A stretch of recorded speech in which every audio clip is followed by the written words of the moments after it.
സ്വർഗത്തില എന്ന് പെണ്ണ് പറഞ്ഞു. കാരണം പെണ്ണുങ്ങൾ അങ്ങനെ ചിലപ്പോ നന്നാവാൻ സമ്മതിക്കത്തില്ല. നിങ്ങൾ തൊപ്പിയിട്ട് നോക്കിയ നാളെ മുതൽ ഭാര്യ പറ എന്ത് താടി വെച്ചു അല്ലാഹുവേ ഞാനിപ്പോ മീലിയാനാണോ കിട്ടിയത് മീലിയാനെ ചോദിക്കും. താടി ഒന്ന് നരച്ചാൽ മതി പെണ്ണിന്റെ സ്വഭാവം മാറാൻ അല്ലേ? അപ്പോഴേ മറ്റേ മഷിവാച്ച് തേക്കാൻ പറയും. നമ്മൾ എന്തിനു നിന്ന് കൊടുക്കല്ലേ, തേക്കട്ടെ അല്ലേ? നമ്മളതൊക്കെ ചെയ്യും. ആലോചിച്ച് നോക്കണം. ആ പ്രിയപ്പെട്ട ഭർത്താവ് പറഞ്ഞു എനിക്ക് വേണ്ട കോഴിയിറച്ചി, ഹറാമ ഇപ്പൊ കേട്ടിട്ട് വന്നേ ഉള്ളൂ, സഹിക്കണില്ല. എന്നാ നിങ്ങൾ കഴിക്കേണ്ട, ഞാൻ കഴിക്കാന്ന് പറഞ്ഞ് ഈ പെണ്ണ് ഭർത്താവിന്റെ മുമ്പ് തന്നെ ഇരുന്ന് കഴിക്കാൻ. ഭർത്താവ് പറഞ്ഞടി നീ കഴിക്കുന്ന ആ കോഴിക്കാലൊക്കെ കഴിയുന്നോ ടേസ്റ്റാ ഇങ്ങനെ പറയുമ്പോ ഇന്നിപ്പോ വലിയ ടേസ്റ്റ് എന്ന് പറയുമ്പോൾ ആർക്കും ഇങ്ങനെ ഉണ്ടാവില്ല. കാരണം എന്താ, കോഴിയുടെ കാലിലാണ് ഇഞ്ചക്ഷൻ, അതുകൊണ്ട് കോഴി വേണ്ട. കോഴി കാല് കഴിക്കാത്തവർ വരെയുണ്ട്. ഷവർമ കഴിച്ച പലരും ഹോസ്പിറ്റലിൽ നിന്ന് വന്നിട്ടില്ല. അള്ളാഹു താല അങ്ങനെയുള്ള കച്ചവട സ്ഥാപനങ്ങൾ നടത്തുന്നവർക്ക് വൃത്തിയും വെടുപ്പും സൂക്ഷ്മതയും അള്ളാഹു കൊടുക്കട്ടെ. അവരെ കളിയാക്കാൻ ഞങ്ങൾ ആളല്ല. പാവപ്പെട്ട ഒരുപാട് സഹോദരങ്ങൾ അങ്ങനെ സ്ഥാപനം നടത്തി ജീവിക്കുന്നവരാണ്. അള്ളാഹു താല ഭക്ഷ്യവിഷബാധയെ തൊട്ട് കാത്തിരക്ഷിക്കുമാറാകട്ടെ. അപ്പോ ഈ സഹോദരൻ പറഞ്ഞു എനിക്ക് വേണ്ട, ഭാര്യയോട് പറഞ്ഞു നിന്റെ അകത്തു പോയി നിന്ന് കഴിക്കണി. ഇത് കാണുമ്പോ എനിക്കിങ്ങനെ ബുദ്ധി വരിക. അവസാനം അയാൾ പറഞ്ഞു അങ്ങനെയാണെങ്കിൽ ഒരു കാര്യം ചെയ്യും, ഇറച്ചി വെള്ളത്തിൽ ചാറ് മാത്രം വെച്ചത്. അപ്പൊ ഭാര്യ പറഞ്ഞു ചാറ് കയറാമല്ലേ? ചാറ് എങ്ങനെ കയറാമാവും? എന്റെ മല്ലിയും മുളകല്ലേ, നിന്റെ ആത്മാക്കിയൊന്നുമല്ലല്ലോ. അതുകൊണ്ട് മല്ലിയും മുളകും എന്റെ പൈസയ്ക്ക് ആയതുകൊണ്ട് ചാറ് മാത്രം. ഇങ്ങനെ ചാറ് ഒഴിക്കുമ്പോൾ ഒരു കഷ്ണം വന്നതിൽ വീണപ്പോ പെണ്ണ് പറഞ്ഞു സുബ്ഹാനല്ലാഹ്, ഒരു കഷ്ണം നീ അങ്ങനെ കഷ്ടപ്പെടണ്ട, അള്ളാന്റെ കുതിരത്തോണ്ട് വീണ കഷ്ണം വീണോട്ടെ, മനഃപൂർവ്വം ഇടാതിരുന്നാൽ നീ മനഃപൂർവ്വം ഇടാതിരുന്നാൽ മതി, കുതിരത്തോണ്ട് വീണോട്ടെ. അപ്പൊ ഇതാണ് നമ്മുടെ ഇന്നത്തെ സാഹചര്യം അല്ലേ? ഹറാം അങ്ങോട്ട് കിട്ടിയാൽ നല്ല സുഖം കിട്ടിക്കൂടി. ഞാൻ ചോദിക്കട്ടെ, പണയം ഇപ്പൊ നിലവിൽ സ്വർണം പണയം വയ്ക്കുന്ന എത്ര ആൾക്കാർ ഇവിടെ ഉണ്ട്? എത്ര ആൾക്കാരുണ്ട്? സഹോദരിമാരോട് ആ വിഷയത്തിൽ ഒന്ന് കൈ ഉയർത്താൻ പറഞ്ഞാൽ സങ്കടത്തോടുകൂടി പറയും എന്റെ മാല, എന്റെ കമ്മല്, എന്റെ വള, എന്റെ കുലുസ് വെക്കേണ്ടി വരും പണയം. അത് പലിശ തന്നെയാണ്, അത് ഹറാമ് തന്നെയാണ്. ബ്ലേഡ് കമ്പനിക്കാരെ മാത്രം നമ്മൾ കുറ്റപ്പെടുത്തിയാൽ പോലെ സ്വർണം പണയം വെക്കുന്നത് ഹറാമ് തന്നെ. എത്രയോ പേരുണ്ട് ഈ സദസ്സിലങ്ങനെ വെച്ചിരിക്കുന്നതാണ്. ഒഴിവാക്കണം എന്റെ സഹോദരങ്ങളെ. പട്ടിണി കിടന്നാലും പഴങ്കഞ്ഞിയും പച്ചമുളകും കഴിച്ച് ജീവിക്കേണ്ടി വന്നാലും അള്ളാഹുവല്ല ഇതൊക്കെ നടത്തുക. അങ്ങനെ പണയം വെക്കാതെ പട്ടിണി കിടന്ന് മരിച്ചു പോകുന്നെങ്കിലും മരിക്കട്ടെന്ന് തീരുമാനിക്കണം. അല്ലാതെ പിശാചിന് മുത്തം കൊടുത്തുകൊണ്ട് മരണപ്പെട്ടാൽ ഖബറിന്റെ അകത്തൊരു സ്വസ്ഥതയും ഒരു സമാധാനവും നിനക്ക് ലഭിക്കുകയില്ല. അള്ളാഹു പ്രാർത്ഥിക്കുക. പെട്ടെന്ന് എടുക്കണം. പണയം വെച്ചിട്ടുണ്ടെങ്കിൽ പെട്ടെന്ന് ഇതിനെ തിരിച്ചെടുക്കണം. പൂർണ്ണമായും അതിൽ നിന്ന് പിന്മാറണം. അള്ളാഹു അനുഗ്രഹിക്കട്ടെ. അബൂബക്കർ സിദ്ദീഖ് റളിയല്ലാഹു അൻഹു ചോദിച്ചു ഇത് എവിടുന്നാ? പ്രിയപ്പെട്ടവള് പറയുകയാ, എന്റെ ബഹുമാനരേ, ഓരോ ദിവസവും വീടിന്റെ ചെലവിന് വേണ്ടി നിങ്ങളുടെ ചെലവിന് കാശ് തരാറുണ്ടല്ലോ. അങ്ങനെ തരുമ്പോ വീടിന്റെ ആവശ്യം കഴിഞ്ഞിട്ട് ഞാൻ മാറ്റിവെക്കുന്ന നാണയത്തൊട്ടുകൾ ആ നാണയത്തൊട്ടുകൊണ്ട് വാങ്ങിയതാണെന്ന് പറയുമ്പോ അബൂബക്കർ സിദ്ദീഖ് റളിയല്ലാഹു അൻഹു കരയുകയാ. എന്തിനാ കരയുന്നതെന്നറിയോ? അല്ലാഹുവേ, ഞാൻ എന്റെ പ്രിയപ്പെട്ട ഭാര്യയ്ക്ക് ചെലവിന് കൊടുത്തിരുന്നത്, ഓരോ ദിവസവും കൊടുത്തിരുന്നത് കണക്കിലധികമായിരുന്നല്ലോ തമ്പുരാനെ, ചിലവിനേക്കാൾ കൂടുതൽ കൊടുത്തിരുന്നല്ലോ. അതുകൊണ്ടല്ലേ മിച്ചം പിടിച്ച പൈസ കൊണ്ട് മാധുര്യമുള്ള അലുവ വാങ്ങിയത്. അതുകൊണ്ടല്ലാ പൊരുത്തപ്പെട്ട് തരണമല്ലാ. നാളെ മുതൽ ഞാൻ ചിലവിന് കൊടുക്കുന്നത് കണക്ക് നോക്കി കുറച്ചു കൊള്ളാമെന്ന് പറഞ്ഞു പോരെങ്കിൽ ഭാര്യയ്ക്ക് കൊടുക്കുന്നതിന് പോലെ, മക്കൾക്ക് കൊടുക്കുന്നതിന് പോലെ, കുടുംബത്തിന് കൊടുക്കുന്നതിന് പോലെ സൂക്ഷ്മത പാലിക്കണമെന്ന് പഠിപ്പിച്ച മതത്തിന്റെ അണികളെ എത്രയാണ് വാരിപ്പുണരുന്നത് നിങ്ങള്. ചാവക്കാട് ഭാഗത്ത് ഞാനൊരു പ്രഭാഷണത്തിന് പോയപ്പോ ഒരു റോഡിന്റെ ഭാഗത്തുള്ള വലിയ 2 നില കൊട്ടാരം കണ്ടു. ആ കൊട്ടാരം ആരുടെയെന്ന് ചോദിച്ചപ്പോ എന്നോടൊരു മനസ്സ് നിറഞ്ഞ കൂട്ടുകാരൻ പറഞ്ഞതാ, ഉസ്താദേ, ആ 2 കൊട്ടാരത്തിന്റെ അകത്ത് താമസിച്ചിരുന്ന ഒരു കൊട്ടാരത്തിന് ഒരു പ്രിയപ്പെട്ട പൊന്നുകുട്ടി മരണപ്പെട്ടു പോയപ്പോ കോടിക്കണക്കിന് രൂപ മുടക്കി വെച്ചിരിക്കുന്ന വീടുണ്ടല്ലോ. ആ വീട് പൊളിച്ചിട്ട്, ആ 2 വീടും പൊളിച്ചിട്ട് പുതിയ വീട് വെക്കണമെന്ന് പറഞ്ഞപ്പോ ആ പൈസ നോക്കാറ്, പണം നോക്കാറ്, പവർ നോക്കാറ് അള്ളാഹു വാരിക്കോരി കൊടുത്ത സമ്പന്നതയുടെ രാജകുമാരന്മാര് ആ നോട്ടുകെട്ടിന്റെ സൗഭാഗ്യം അല്ലാഹു കൊടുത്തവര്, പണത്തിന്റെ പവർ അല്ലാഹു കൊടുത്ത് അനുഗ്രഹിച്ചവര്, ആ സഹോദരങ്ങളെ വീട് വിളിച്ചിട്ട് വീണ്ടും കോടിക്കണക്കിന് രൂപയുടെ മനോഹരമായ കൊട്ടാരം പണിയുമ്പോ എത്രയോ പേരാണ് പൊട്ടിക്കരഞ്ഞുകൊണ്ട് ഒരു വീട് വേണം ഉസ്താദേ, ഒരു വീട് വേണം ഉസ്താദേ. 15 കൊല്ലം കൊണ്ട് വാടക കൊടുക്കുകയാ, 20 കൊല്ലം കൊണ്ട് സുഖമില്ലാത്ത ഉമ്മയെ കൊണ്ട് ഓടി നടക്കുകയാ. സ്വന്തമായി കിടക്കാതെ വേണമെന്ന് പറഞ്ഞ് പൊട്ടിക്കരഞ്ഞുകൊണ്ട് കയ്യിലുള്ള കാശ് ബക്കറ്റിലേക്കിട്ട് പൊട്ടിക്കരയുന്ന എത്രയോ സഹോദരങ്ങളുണ്ട്. അല്ലാഹുവേ, ഈ ഭരണത്തിന്റെ മജ്‌ലിസിൽ വന്നിരിക്കുന്ന സഹോദരങ്ങൾക്ക്, സ്വന്തമായി ഭവനമില്ലാത്തവർക്ക് റഹ്മത്തിന്റെ നോട്ടമുള്ള ഭവനം നീ കൊടുക്കണേ അല്ലാഹ്. മാലാഖമാരുടെ സഞ്ചാരമുള്ള വീട് നീ കൊടുക്കണേ അല്ലാഹ്. സ്വലാത്ത് ചൊല്ലും നമസ്കരിക്കുന്ന ഭവനം കൊടുക്കണേ അല്ലാഹ്. എത്രയോ പേരാണ് ഇങ്ങനെ കഷ്ടപ്പെടുന്നത്. ചാവക്കാട് തന്നെ അബ്ദുൽ ബാസിത്ത് എന്ന പൊന്നുപോൽ 5ാമത്തെ വയസ്സിൽ വാഹനാപകടം നടന്നിട്ട് കാറിന്റെ ഒരു ഭാഗം തെറിച്ചുപോയി, മറുഭാഗം ഒടിഞ്ഞു മടങ്ങിപ്പോയ അബ്ദുൽ ബാസിത്ത് എന്ന പൊന്നുപോൽ 24 മണിക്കൂറിൽ കൂടുതൽ ജീവിച്ചിരിക്കൂലെന്ന് ഡോക്ടർമാര് പറഞ്ഞതാ. കാണാൻ പോയപ്പോ മനസ്സുകൊണ്ട് ചിന്തിച്ചു പോയല്ല, കാണേണ്ടിയിരുന്നില്ല റബ്ബേ. ആ ചെറിയ വീടിന്റെ അകത്തേക്ക് കടന്നു ചെന്നപ്പോ കാലില്ലാത്ത പാവപ്പെട്ട അബ്ദുൽ ബാസിത്ത് എന്ന പൊന്നവർ 24 മണിക്കൂറിൽ കൂടുതൽ ജീവിച്ചിരിക്കൂലെന്ന് ഡോക്ടർ പറഞ്ഞിട്ട് 6 വർഷമായി, ഇന്ന് 11 വയസ്സായി മരിച്ചിട്ടില്ല. 2 കണ്ണും പുറത്തേക്ക് തള്ളി കാണാൻ ഭംഗിയുള്ള വെളുത്തു തുടുത്ത സുന്ദരക്കുട്ടനെ കണ്ടപ്പോഴെന്റെ പൊന്നുപോലെ ഓർമ്മ വന്നുപോയി. സാധുവാക്കിനി പ്രവാസനത്തിന് വേണ്ടി തൃശൂർ ജില്ലയിലേക്ക് വരുമ്പോ, മലബാറിലേക്ക് വരുമ്പോ കവളത്ത് മുത്തം തന്നുകൊണ്ടിപ്പോ എന്നാ മടങ്ങി വരിക, വരുമ്പോഴെന്താ കൊണ്ടുവരുന്നതെന്ന് ചോദിച്ച എന്റെ പ്രിയപ്പെട്ട തന്റെ കുടത്തെ ഞാൻ ഓർത്തുപോയി. പ്രിയപ്പെട്ടവരെ, ആ പൊന്നുപോലെ 24 മണിക്കൂറിൽ 2 മണിക്കൂർ മാത്രമാണ് ബോധം വരുന്നത്. അതേ കണ്ണു പുറത്തേക്ക് തരിക, അത്ഭുതത്തോടെ മരുന്നും മന്ത്രവുമായി ജീവൻ മാത്രം നിലനിൽക്കുന്ന ഒരു 11കാരന്റെ ശരീരം കണ്ടപ്പോ അല്ലാഹു എനിക്കും നിങ്ങൾക്കും തന്നിരിക്കുന്ന അനേകം സൗഭാഗ്യത്തെക്കുറിച്ച് ചിന്തിച്ചുപോയി. എന്റെ പറക്കുളത്തെ മുസ്ലിമേ, എന്റെ പ്രിയപ്പെട്ട സഹോദരിമാരെ, ആ കുടുംബത്തിലെ നായകൻ വിളിച്ചിട്ട് എന്നോട് പറഞ്ഞതാ, ഉസ്താദേ എല്ലാം നഷ്ടപ്പെട്ടു പോയി ഉസ്താദേ.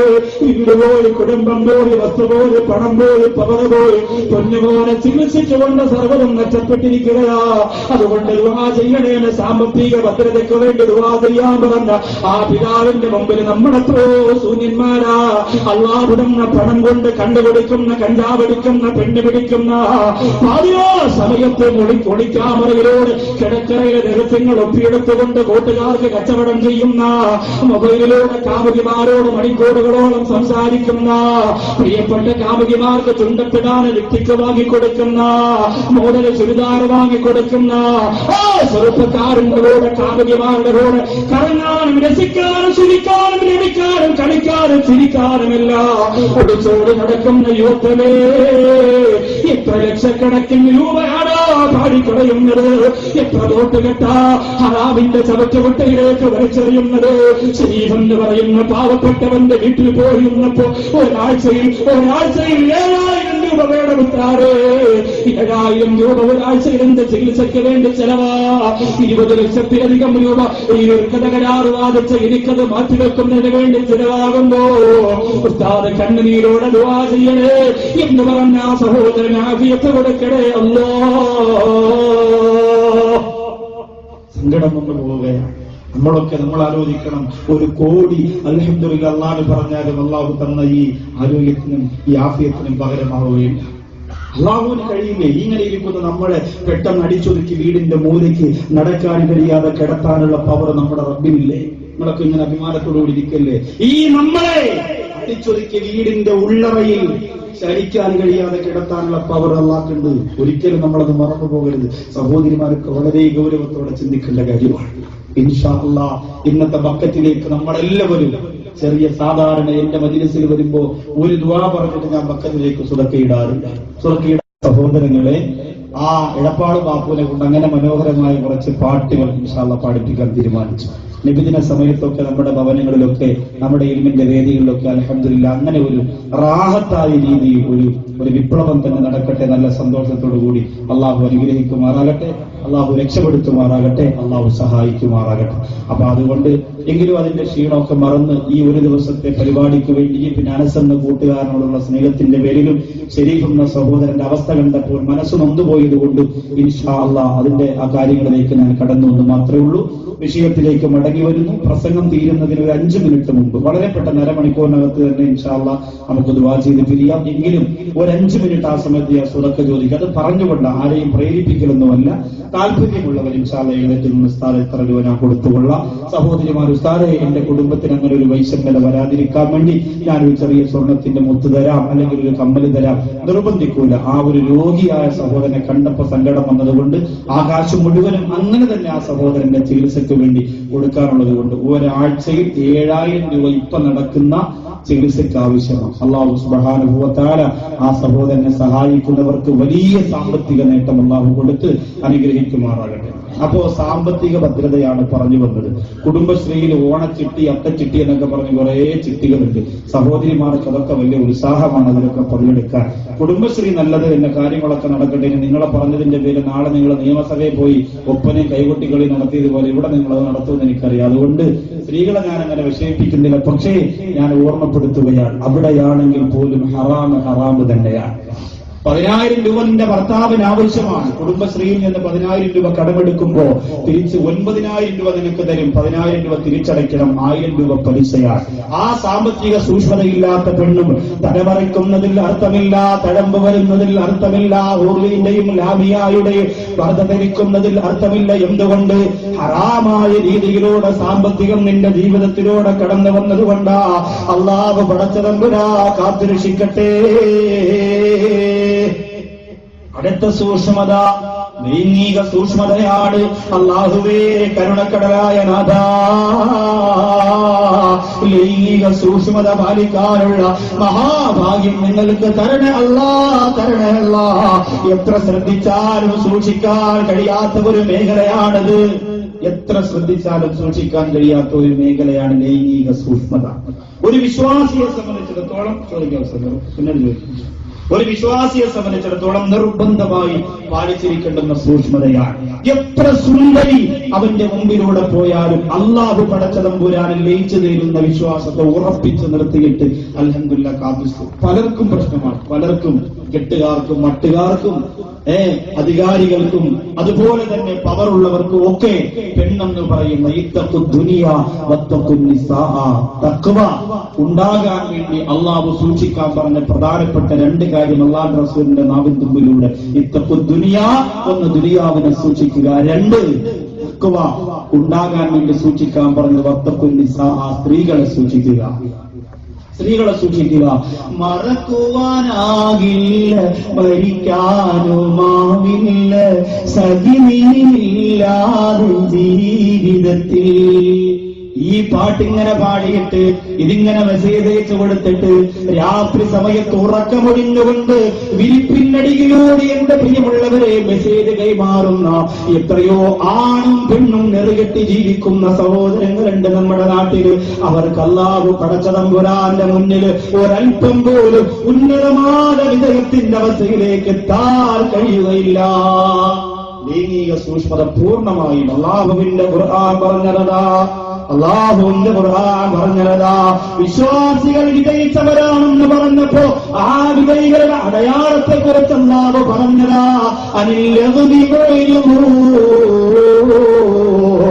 മോശത്തരങ്ങളിൽ നിന്ന് പിന്തിരിഞ്ഞു പോകുന്നവരാണവർ. മാത്രമല്ല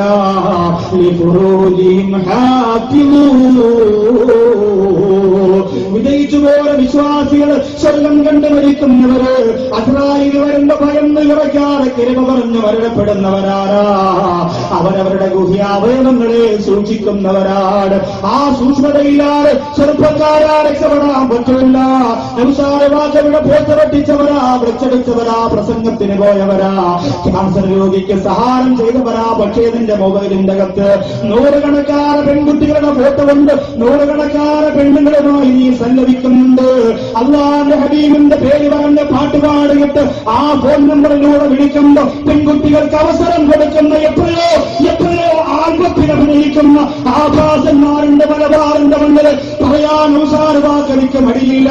എന്റെ പ്രിയപ്പെട്ടവരെ ഞാൻ ഭയപ്പെടുന്നില്ല. ആ അവസരം എന്റെ പ്രിയപ്പെട്ട സഹോദരങ്ങൾ ഒഴിവാക്കിയില്ലെങ്കിൽ പൊന്നുപോലെ 20, 25, 30, 35 വയസ്സ് പ്രായമാണ്. എത്രയോ ചെറുപ്പക്കാര് മാരകമായ രോഗത്തിനടിപ്പെട്ടുകൊണ്ട് ഈ ലോകത്തിൽ നിന്ന് വിട പറഞ്ഞു പോലപ്പോ കൂട്ടുകാരില്ല. ഇന്നലെ വരെ തോളത്ത് കൈയിട്ടുകൊണ്ട് നടന്നവരില്ല. പെണ്ണ് പിടിക്കാനും മണ്ണ് പിടിക്കാനും കണ്ണു പിടിക്കാനും കൂടെ നടന്നവരില്ല. പൂലപ്പറമ്പിൽ തുണിയണിഞ്ഞ് അഴിഞ്ഞാട്ടം നടത്താൻ കൂടെ വന്നവരില്ല. മോതുകൊണ്ട് വെള്ളപ്പിടി പൊതിഞ്ഞ് പള്ളിപ്പറമ്പിലേക്ക് നിന്നെ ഇറക്കി വെച്ചപ്പോ എത്ര സഹോദരങ്ങളാ പൊന്നുപോലെ ആ കബറിന്റെ അകത്ത് കിടന്ന് പൊട്ടിക്കടയുന്നത് അല്ലാഹു കാത്തുരക്ഷിക്കട്ടെ. പൂർണ്ണമായ ലൈംഗിക സൂക്ഷ്മത ഇൻഷാ അല്ലാഹ് നമുക്ക് വേണം. ഈ രീതിയിലൊക്കെ സൂക്ഷ്മതയുണ്ടായാൽ അല്ലാഹുവിന്റെ ഖുർആൻ പറയുകയാണ് അതിന്റെ നേട്ടങ്ങൾ പരിശുദ്ധ ഖുർആൻ പറയുന്നു, ഇന്നല്ലാഹ മഅൽ മുത്തഖീൻ. ഇങ്ങനെ സൂക്ഷിച്ച് ജീവിക്കുന്നവരോടൊപ്പം അല്ലാഹു ഉണ്ടാകും. അവരെ ആര് വെറുക്കട്ടെ, അവരെ ആര് കുറ്റപ്പെടുത്തട്ടെ, അവരെ ആര് പരിഹസിക്കട്ടെ, അവരോടൊപ്പം ആരുമില്ലെങ്കിലും അല്ലാഹു ഉണ്ടാകും. ആരുമില്ലെങ്കിലും ഇങ്ങനെ സൂക്ഷ്മതയോടുകൂടി ജീവിക്കുമ്പോ കുറെ പഴി കേൾക്കേണ്ടി വരും. നല്ലതുപോലെ മുടി കാണാതെ മഫ്തയിടുമ്പോ പർദ്ദയിടുമ്പോ, ശരീരം നല്ലതുപോലെ മറച്ചു ജീവിക്കുമ്പോ, കൃത്യമായി നിസ്കരിക്കുമ്പോ, സുന്നത്ത് നിസ്കരിക്കുമ്പോ, സ്വലാത്ത് ചൊല്ലുമ്പോ, ഖുർആൻ ഓതുമ്പോ, ഇങ്ങനെയൊക്കെ ആക്ഷേപങ്ങൾ നാട്ടിൽ നിന്ന് കേൾക്കേണ്ടി വരും. കേൾക്കട്ടെ, ആരുമില്ലെങ്കിലും ഇന്നല്ലാഹ മഅൽ മുത്തഖീൻ. അല്ലാഹു നിന്റെ കൂടെ ഉണ്ടാകും. അല്ലാഹു നിന്റെ കൂടെ ഉണ്ടാകും. അത് നീ മറന്നു പോകരുത്. പിന്നെ അവർക്ക് കിട്ടുന്ന അടുത്ത നേട്ടമെന്താ? വമൻ യത്തഖില്ലാഹ യജ്അൽ ലഹു മഖ്റജാ. എത്ര പ്രതിസന്ധി ഘട്ടം വന്നു പലിശയ്ക്ക് പടമെടുത്തില്ല, എത്ര പ്രയാസത്തിന്റെ സമയം വന്നു പടയം വെച്ചില്ല, എന്തൊക്കെ വൈഷമ്യത കടന്നു വന്നിട്ട് പോലും ഹറാമിലേക്ക് കൈയിട്ട് വാരിയില്ല. അങ്ങനെ ജീവിക്കുന്നവരെ ചെറിയ ചെറിയ പ്രയാസമല്ലാതെ നിനക്ക് തരുമെങ്കിൽ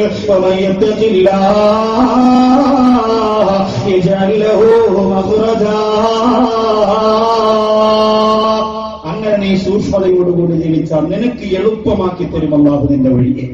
എത്രയോ ദുർഘടമായ വഴിയെ അല്ലാഹു ഇങ്ങനെ നിനക്ക് എളുപ്പമാക്കി തരുമെന്ന് എന്നോട് എടപ്പാള് ബാബ പറഞ്ഞത് 5 ലക്ഷം രൂപയോളം ചെലവ് വരുന്ന ഒരു ഓപ്പറേഷൻ അദ്ദേഹത്തിന്റെ കാലിനിപ്പം കഴിഞ്ഞു. പൈസ എവിടെ നിന്നാന്ന് ചോദിച്ചപ്പോൾ അദ്ദേഹം പറയാം, ഞാൻ ഔലിയാക്കന്മാരെ കുറിച്ചൊക്കെ ഒരുപാട് മതവ് പാടിയിട്ടുള്ളതല്ലേ, അതുകൊണ്ട് അവരുടെ പ്രാർത്ഥനയുടെ ഫലമായി, പൊരുത്തത്തിന്റെ ഫലമായി ഒരാൾ 5 ലക്ഷം രൂപ ഓപ്പറേഷന് വേണ്ടി അങ്ങോട്ട് കൊടുത്തു. 5 ലക്ഷം രൂപ ഓപ്പറേഷന്റെ ചെലവിലേക്ക് ഞാൻ തരാമെന്ന് പറഞ്ഞിട്ട് ഇബ്രാഹിം എന്ന് പറയുന്ന ആളാണെന്ന് തോന്നുന്നു പേര്. അള്ളാഹു താല അദ്ദേഹത്തിന് ദീർഘായുസ് കൊടുക്കട്ടെ. ഇന്ന് ഫോണിലൂടെ വിളിച്ചിട്ട് ഉത്താരെ ദുആ ചെയ്യണം.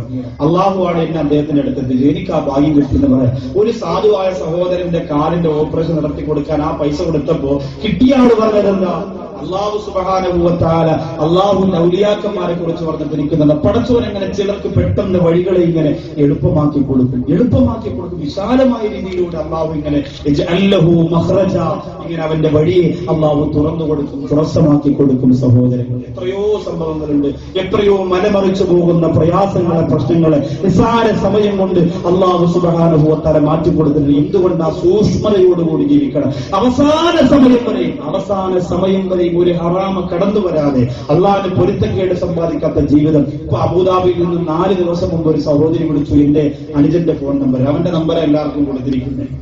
അതിൽ വിളിച്ചിട്ട് പറഞ്ഞു, ഉസ്താദ് അടുത്തു വരുമ്പോൾ ഒന്ന് കൊടുക്കണം, കുറെ സംശയങ്ങളാണ്. അവരിപ്പോ എങ്ങനെ ഇപ്പൊ സംശയങ്ങൾ ചോദിക്കുമ്പോൾ ചിലപ്പോ എന്നെ ബുദ്ധിമുട്ടിക്കണമെന്ന് പറയാൻ പറയും. സൂറത്തിൽ ബക്കറ ഓതിയാൽ മതി, കുഴപ്പമില്ലാതെ അവനിപ്പോ അങ്ങനെ പറഞ്ഞു കൊടുത്തിട്ട് പറയും. കാരണം എന്താണെന്നറിയോ, എല്ലാവരും ഇങ്ങനെ ഓരോ കാര്യങ്ങൾ ചോദിച്ചിട്ടാണ് വിളിക്കുക.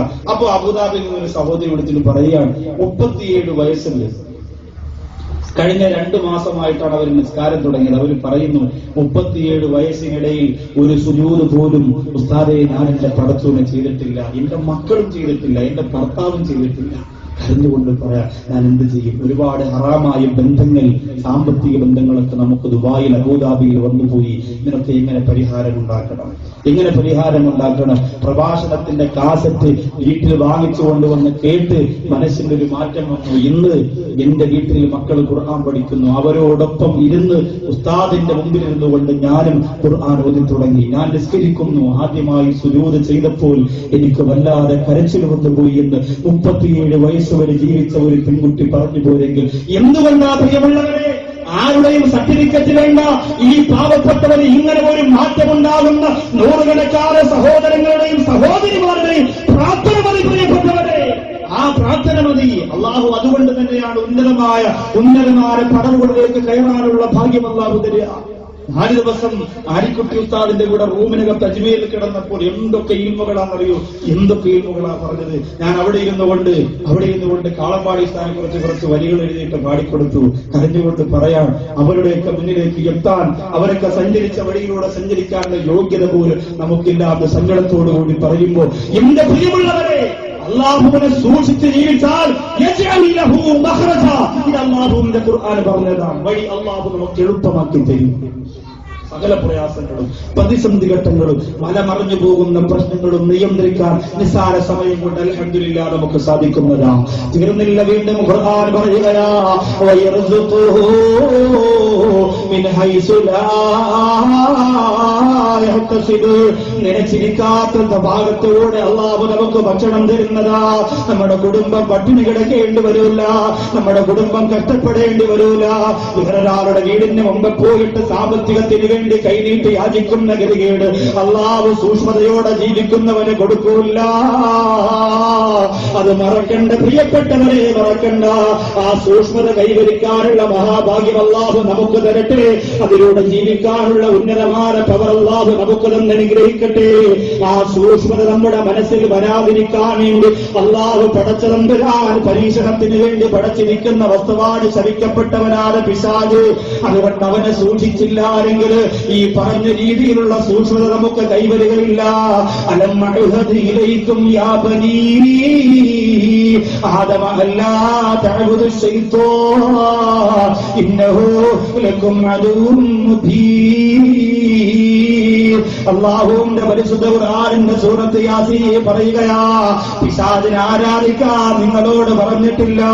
ഇങ്ങനെ സൂക്ഷ്മത വേണമെന്ന് പറഞ്ഞ് തീരുമാനിച്ചുകൊണ്ട് സദസ്സിൽ നിന്ന് ദുആ കഴിഞ്ഞ് മടങ്ങിപ്പോകുമ്പോ ഇനി എവിടെ പോയാലും തലമറയ്ക്കണമല്ല, ഇനി എവിടെ പോയാലും സംസാരത്തിൽ സൂക്ഷ്മത വേണമല്ല, ഇനി എവിടെ നിന്ന് പണമുണ്ടാക്കിയാലും സൂക്ഷിക്കണമല്ല, ഇനി എവിടെ നിന്ന് ഭക്ഷണം കഴിച്ചാലും ഹറാമാണോ എന്ന് നോക്കണമല്ല, ഇനി സകല ബന്ധങ്ങളും ഹറാമായ ബന്ധങ്ങളെ മാറ്റണമല്ല. അത്യന്താധുനിക സജ്ജീകരണങ്ങളുള്ള വാദ്യോപകരണത്തിന്റെ പാട്ട് കേട്ടുകൊണ്ട് ആസ്വദിക്കുന്ന പദ്ധതിയെ അവസാനിപ്പിക്കണമല്ല. ഹറാമുകൾക്ക് നിന്ന് വിടവിടണമല്ല. വീട്ടിന്റെ അകത്തിൽ നിന്ന് പൊട്ടിക്കരണ്ടുകൊണ്ട് സീരിയൽ കണ്ട് കണ്ണീരൊഴുക്കുന്ന എത്രയോ സഹോദരിമാരുണ്ട്. കാടൂലെന്ന് തീരുമാനിച്ചിട്ട് പിരിഞ്ഞു പോകുമ്പോ നേരെയാകാമല്ല എന്ന് പറഞ്ഞ് കരഞ്ഞ് ദുആ ചെയ്ത് തിരിച്ചു പോകുമ്പോ ഇബ്ലീസ് നിന്റെ കൂടെ വരികയാ. നിന്നെ അങ്ങനെ തീരുമാനം പ്രാവർത്തികമാക്കാൻ പിശാച് സമ്മതിക്കൂല. സീരിയൽ കാണാതിരിക്കാൻ പിശാചിന് കഴിയില്ല. പണക്കുണത്തുള്ള സഹോദരിമാരെ ഞാൻ വെല്ലുവിളിക്കുകയാ, കഴിയുമോ? നിനക്ക് കഴിയുമോ? ഇന്ന് മുതൽ സീരിയൽ ഞാൻ കാണുമെന്ന് നിങ്ങൾ തീരുമാനിച്ച നിങ്ങളുടെ കൂടെ പിശാച് നടക്കുകയാ. എന്നിട്ട് പറയും, പെണ്ണേ ഇതുകൂടി ഒന്ന് കണ്ടു തീർത്തുകളെ, ഇതുകൂടി തീർന്നിട്ട് പിന്നെ കാണണ്ട. ആ ചിന്ത എത്രയോ പെണ്ണിന്റെ മനസ്സിൽ പിശാച് തന്നിട്ടുണ്ട്. കല്യാണത്തിന് പോകുമ്പോ മോഡൽ വസ്ത്രം ധരിക്കൂലാന്ന് തീരുമാനിച്ച പെണ്ണേ, പിശാച് വന്ന് പറഞ്ഞു തരികയാ, ഈ കല്യാണത്തിനും കൂടി ധരിച്ചോ, പിന്നെ ധരിക്കണ്ട. അങ്ങനെ നാളിന്നു പോകുന്നു, നാളെയാകട്ടെ, നാളേക്കു നാളെ നീ നീളം വിട്ടാട്ടെ. ഒരു കുട്ടി വൈദ്യര് പറഞ്ഞതുപോലെ നാളെയാകട്ടെ, ഇത് കൂടി കഴിയട്ടെ, അത് കൂടി കഴിയട്ടെ എന്ന് പറഞ്ഞ് പിശാചിന്റെ താരാട്ടുപാട്ടിൽ മരങ്ങിട്ട് നരകത്തിന്റെ കവാടം പണിയില്ല മോളെ. തീരുമാനിക്കുക. എപ്പോഴാണ് ഇസ്രായേൽ വരുന്നതെന്ന് പറയാൻ കഴിയില്ല. കുളത്തിലേക്ക് വീണുകൊണ്ട് മരണപ്പെട്ടു പോരാ അനസിന്റെ ഓർമ്മകളെ മനസ്സിന്റെ അകത്ത് താലോലിക്കുന്ന ചെറുപ്പക്കാരാ, ആ ചിത്രം മനസ്സിലേക്ക് കടന്നു വരുമ്പോ നൂറുകണക്കായ രോഗികളായി മരണപ്പെട്ടവരുടെ ചിത്രം മനസ്സിലേക്ക് വരുന്ന സഹോദരിമാരെ, നാളെ നമ്മളാവൂലം ആരാകേണ്ടത്. 4 മാസമാണ് ഷരീഫായ സഷരീഫ് എന്ന സഹോദരന് വൃക്ക തകരാറാണെന്ന് കണ്ടുപിടിച്ചിട്ട് 4 മാസമേ ആയിട്ടുള്ളൂ. അല്ലാഹുവേ, ഒരു 4 മാസത്തിന് ശേഷം നമ്മളെ ടെസ്റ്റ് നടത്തുമ്പോ, ഒരു 6 മാസത്തിന് ശേഷം നമ്മളെ ടെസ്റ്റ് നടത്തുമ്പോ, ഒരു 10 മാസത്തിന് ശേഷം നമ്മളെ ബ്ലഡ് ടെസ്റ്റ് ചെയ്യുമ്പോ എന്തൊക്കെ രോഗമാണെന്ന് അറിയില്ല. 25 വർഷത്തോളം ശരീരത്തിൽ ക്യാൻസർ ഉണ്ടായിരുന്ന അബ്ദുസലാം എന്ന് പറയുന്ന ഒരു സഹോദരൻ ഉണ്ടായിരുന്നു തിരുവനന്തപുരത്ത്. 25 വർഷമായി ക്യാൻസർ ശരീരത്ത് പടർന്നു പിടിച്ചിട്ട് അറിഞ്ഞില്ല വീട്ടുകാര്, അറിഞ്ഞില്ല നാട്ടുകാര്. അവസാനം ആ പ്രിയപ്പെട്ട സഹോദരൻ അപകടം വന്നപ്പോ ഒരു ഹോസ്പിറ്റലിലേക്ക് കൊണ്ടുപോയപ്പോ ബ്ലഡ് ടെസ്റ്റ് ചെയ്ത് നോക്കിയിട്ട് ഡോക്ടർ പറഞ്ഞതാ 25 വർഷം കൊണ്ട് ക്യാൻസർ ശരീരത്തിലുണ്ടെന്ന്. പിന്നെ രക്ഷപ്പെടുത്താൻ കഴിയുന്നില്ല.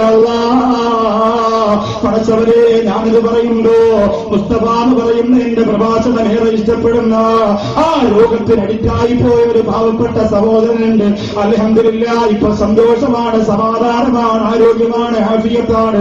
പൂർണ്ണമായും ശിഫായ് കൊടുക്കണേ അല്ലാഹ്, പൂർണ്ണമായും ശിഫായ് കൊടുക്കണേ അല്ലാഹ്. 14 വയസ്സ് മാത്രമുള്ള തിരുവനന്തപുരത്ത് ആർസിക്കകത്തെ ഹസീന എന്ന് പറയുന്ന ഒരു പൊന്നുമോളെ കാണാൻ ചെന്നപ്പോ അടുത്ത് ചെന്നിരുന്ന എന്തെങ്കിലും ഒന്ന് ഒതുക്കൊടുക്കാ മോളെ ഉപ്പ പറഞ്ഞപ്പോ അടുത്ത് ചെന്നിരുന്ന എന്നോടാ 14കാര് പറഞ്ഞത്, ഉസ്താദേ, എന്റെ മുടി കൊടിഞ്ഞു പോയി, ശരീരം വിടരി കൊടുത്തു പോയി, 30 ലക്ഷത്തിലധികം രൂപ എന്റെ പ്രിയപ്പെട്ട ഉപ്പ എനിക്ക് വേണ്ടി ചിലവഴിച്ചു പോയി, അതുകൊണ്ട് എനിക്കിനി ജീവിക്കേണ്ട ഉസ്താദ്. 14 വയസ്സ് മാത്രമുള്ള പൊന്നുമോള് മരിക്കാൻ വേണ്ടി ദുആ ചെയ്യാൻ പറയുമ്പോ സഹോദരാ, ഇത് തമാശയല്ല. ഒരു സെക്കൻഡ് കൊണ്ട് ജീവിതത്തിന്റെ സന്തോഷങ്ങളെ സന്താപക്കളിലേക്ക് വലിച്ചെറിയാറുള്ള അവർ അല്ലാഹുവിനുണ്ടെന്ന് മറക്കല്ല. അല്ലാഹു പടച്ചതമ്പുരാക്കാത്തിൽ രക്ഷിക്കുമാറാകട്ടെ. ആ സഹോദരന്റെ രോഗശാന്തിക്ക് വേണ്ടി ചികിത്സിക്കാൻ ഇൻഷാ അല്ലാഹ് ഞാനൊരു 10,000 രൂപ കൊടുക്കാമെന്ന് പറയാൻ ഒരാൾ ഈ സദസ്സ് 11 സലാത്ത് ചൊല്ലി ഖൽബ് നൊന്ത് ഇൻഷാ അല്ലാഹ് ദുആ ചെയ്യും. നിങ്ങൾ തരുന്ന കാശ് എന്നാണോ അന്ന് കൊടുക്കുക. ഒരാൾ 10,000 രൂപ. ഖുലൂ തക്ബീർ